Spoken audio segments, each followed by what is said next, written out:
AP PGCET 2025 రెండో counselling సీట్ల కేటాయింపు ఫలితాలు నేడు విడుదల.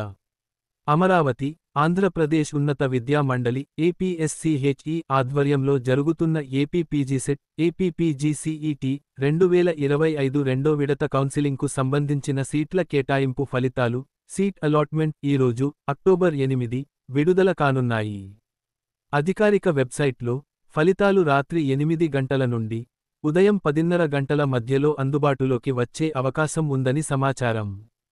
అయినప్పటికీ పీడబ్ల్యూడీతో పాటు ఇతర స్పెషల్ కేటగిరీ సర్టిఫికేట్ వెరిఫికేషన్ ప్రక్రియ అక్టోబర్ 9న జరగాల్సి ఉన్నందున ఫలితాల విడుదలలో స్వల్ప ఆలస్యం ఉండవచ్చని నిపుణులు భావిస్తున్నారు.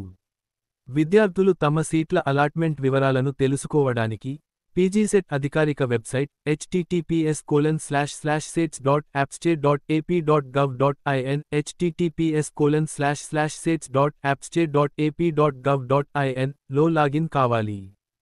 ఫలితాలు విడుదలైన వెంటనే అభ్యర్థులు తమ అలాట్మెంట్ వివరాలను డౌన్లోడ్ చేసుకోవాలని, అలాగే రిజర్వేషన్ కేటగిరీలకు సంబంధించిన సర్టిఫికేట్ సమర్పణలో లోపాలు ఉంటే ఆ రిజర్వేషన్ రద్దు అయ్యే అవకాశం ఉందని అధికారులు హెచ్చరించారు. సీట్ల కేటాయింపు తర్వాత రిపోర్టింగ్, డాక్యుమెంట్ వెరిఫికేషన్ మరియు ఫీజు చెల్లింపులకు సంబంధించిన షెడ్యూల్ను కూడా అధికారులు త్వరలో ప్రకటిస్తారు. విద్యార్థులు తాజా సమాచారం కోసం అధికారిక వెబ్సైట్ను ఎప్పటికప్పుడు పరిశీలించాలి.